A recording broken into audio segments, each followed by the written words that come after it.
Within 2 hours of notification that the plane had hit the building, Salvation Army canteens from the national capital area were here.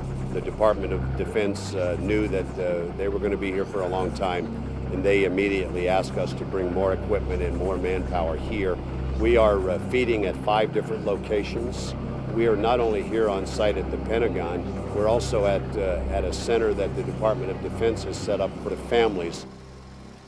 My job was the Salvation Army liaison with the government officials as well as other nonprofit agencies that were delivering services there at the Pentagon. What will happen is that the FBI will change security protocols 3 or 4 times a day. So as we were trying to get goods there in order to service the rescue workers, there were times that we could take a truck, there were times that we could not, there were times that we can go down one street and not another. And it was my job to find out when, where, and what we could do in order to deliver those services. Our key role at the Pentagon that was assigned to us by the Pentagon is that the Salvation Army was responsible for 2 major pieces of that overall response program. The first is that we were responsible for setting up what is known as Camp Unity. That's the support camp to support all of the 6,000, almost 7,000 volunteers and military who responded to give direct assistance at the Pentagon. The second part was that we were also responsible for all the food preparation at the Pentagon. You've got to keep in mind that we responded and we were feeding close to 7,000 individuals at a time during a single feeding. Though the Army's work at the Pentagon lasted weeks rather than months, social service assistance to both primary and secondary victims was in full swing by October 1st and was still going strong 6 months after the attack on the Pentagon.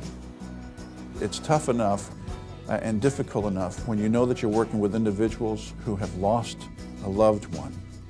But at the same time, you have those other individuals who they did nothing wrong. There was nothing in which would have pulled them in for any reason to be a part of this disaster, but yet they were pulled right in. They've lost their employment, and we were trying to prevent them from also now losing their homes, their cars, their health insurance. And because of that, we felt a real need to start distributing funds also to those individuals who were in need. Everybody in the Salvation Army is a worker for the Lord, whether they want to realize it or not.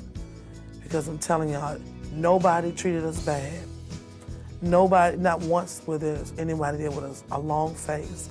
And I have to say this, but it didn't matter the color of our skin, our race, nor our nationality. I call Lord Chase a lot at the Salvation Army, always just to say hi.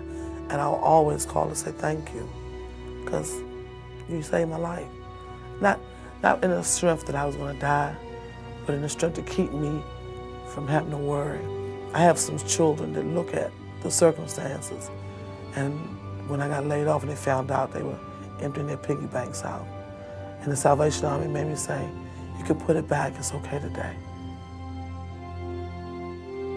Once more, God has confirmed for us in a powerful way that there is light in the darkness. We must humbly accept the responsibility that we are witnesses to the light in a dark world.